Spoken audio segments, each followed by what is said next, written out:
ndalemi vetëm pas pak edhe te këto nevojat bazike personale të fëmijës, por të mbetem edhe pak tek libri. Një mësues mund ta dallojë në klasë të parë flas, nëse fëmia është i prezantuar me librin, ka ndryshim njëri fëmijë nga tjetri? Menjëherë. Une të paktën që në pamje të parë, kur fillojnë të flasin një fjali, përveç fjalorit që është një fjalor që ka disa fjalë jo të përdorimit të përditshëm, mund ta shikosh edhe në mënyrën se si e formulon fjalin. Të tjerët janë shumë bazik kur formulon një fjali dhe mbase fjalia e tyre nuk është e gjitha, o ka ndërhyrje të fjalëve në anglisht, ose struktura e tyre nuk është e mirë menduar, le të themi, fjalit janë shpesh përgjysëm, dhe të gjitha këto lënë të kuptojnë që këti fëmije nuk edhe prindrit vetë që mund flasin në dialekt apo flasin gjutë huaja ndonjëherë me fëmijën. Përgjithsisht ndikojnë në mënyrën se si komunikon fëmia dhe kjo dallohet që në bisedën e parë me të. Unë do doja pak të cekja disa gjëra të tjera. Dialekti në këtë aspekt? Ndikon se ka disa fjalë që i themi në mënyrë shumë të shkurtër, edhe nuk i themi në fjali të plota. Dhe mënyra kur ti vjen në klasën e parë dhe të paktën nga përvoja personale, vjen dhe e pyet për diçka, pyetja merr një përgjigje një fjalshe, tok fjalshe, por jo një fjali të plot. Edhe e gjitha kjo vjen edhe pak si rezultati gjuhës së përdorimit të përditshëm, i cili është më i shpejt edhe është shumë komunikativ, domethënë shumë, si të them, komanda, si marrje komandash, domethënë është shumë i cunguar në mënyrën e të shprehurit. Shumë rrallë ka fëmijë që shprehen për shembull me fjali me dy folje brenda, sidomos në këtë moshë nuk diskutohet, por ata që janë të lexuar gjithmonë e bëjnë edhe ti më njëherë e kupton këtë. Doja të cekja pak diçka që tha Aida pak më përpara, që mendoj që problemi nuk është aq praktik, si të mos lidhësh, për shembull mos di si lidhësh këpucët, por problemi është të mos dish të zgjidhësh probleme. Domethënë, prindrit u japin të gatshme fëmijëve çdo gjë dhe çfarë do lloj problemi që ata kanë, prindrit u dalin para për ta zgjidhur, edhe nxitojnë për ta zgjidhur. Nga ana tjetër, jepet e gatshme edhe bota, që ata duhet ta zbulojnë, pra e japin botën të zbuluar. Edhe zbulimi i botës mund bëhet nga shumë gjëra të tjera, më falni, por bëhet edhe bashkërisht me prindrit, duke bërë një aktivitet të përbashkët. Mendoj që si mund të ishte zbulimi i botës? Cilës i referoheni? Shumë gjërave. Për shembull, fëmijët sot kur prekin rërën nuk duan ta prekin sepse bëhen pis. Ose marrin brumin, e kanë shumë të bezdisur ndjesin me materiale të thjeshta, të përditshme, dhe kjo ndoshta vjen nga një fakt që nuk e kanë pjesë të rutinës së tyre të përditshme. Mbase dhe i thon prindit mos e prek se u bëre pis. Mund të jetë edhe kështu, nuk diskutoj. Problemi që unë e shikoj me shumë keqardhje është se ne nuk kemi nge për të bërë gjërat. Fjala të marrësh gjërat me nge është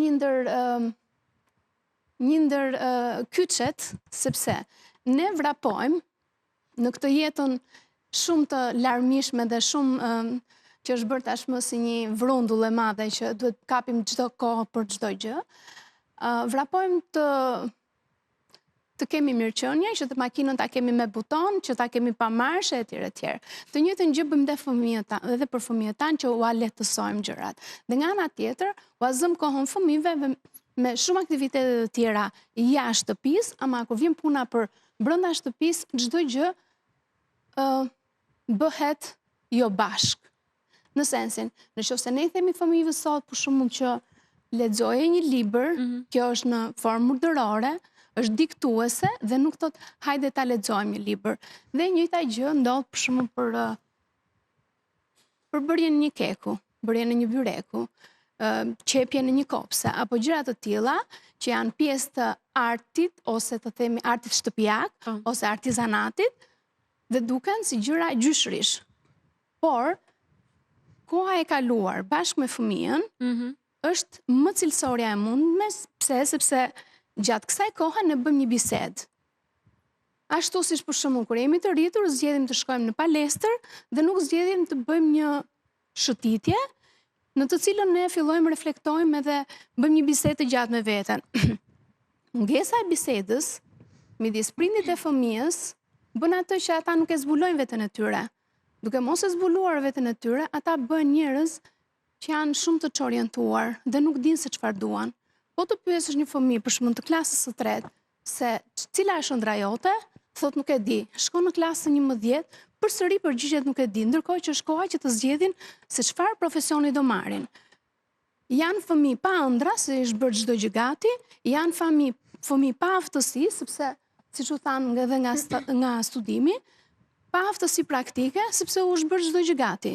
Dhe nga ana tjetër, janë fëmijë që u mungojnë prindrit, edhe pse prindrit i kanë fizikisht në shtëpi, sepse kohën ja mbulojnë me gjëra të tjera jashtë shtëpisë, me të cilën merren profesionistë të tjerë, për shembull notin, futbollin, gjëra të tillë lloji, dhe kur vi në shtëpi dhe është pikërisht momenti që të bëhet ajo rrëmuja e bukur në shtëpi, të ndizet muzika, të mësohet një kërcim apo të luhet dominoja, gjitha këto konsiderohen si gjëra pleqsh tashmë. Nuk është se në ditët e sotme edhe për të rritur çështje strategjish ajo, sepse dominoja, shahu janë sporte që të trurit, të trurit. Çfarë aktivitetesh bën bazë për qëndrimit? Si dakord nuk e bë kemi këtë, po sot nuk ka, mendoj unë, janë shumë të pakta ata baballar që ulen dhe lexojnë. Dhe një nga problemet më të mëdha është se leximi duket i barabartë me një veprim që duhet bërë nga gjenia femërore, dhe kjo është një ndër gjërat që nuk duhet fillojmë të ngrem zërin dhe të duhen edukuar prindrit në fillim, pa të edukohen fëmijët. Dhe nga ana tjetër, unë mendojmë çfarë gjërash bëjmë bashkë në shtëpi. Se dakord, jo të gjithë jemi të dhënë pas guzhinës si të bëjmë atë kekun e mirë.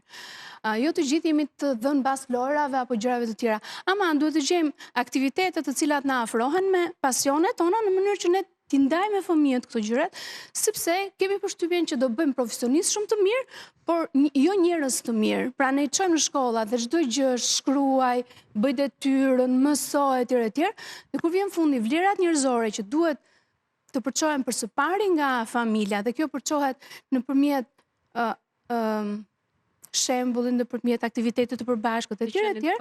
Kjo në një farë mënyre po cungohet kaq shumë, sa që ne vetëm ja kërkojmë fëmijës t'i ketë t'i ketë në ndërgjegjën e tij dhe domethënë ne kërkojmë që fëmia të jetë i ditur ndërkohë se ke mësuar ti. Është qartë. Të bëjmë vetëm një shkëputje të vogël publicitare dhe kur të kthehemi ndalim pak edhe tek pjesa tjetër, tek kjo përmbushje e këtyre nevojave personale, që me sa duket nuk është diçka e lehtë për fëmijët në momentin që shkojnë në shkollë, klasa e parë, është përballja e tyre, po themi e vetme me realitetin në komunitet, shpesh herë haset vështirësi në këtë.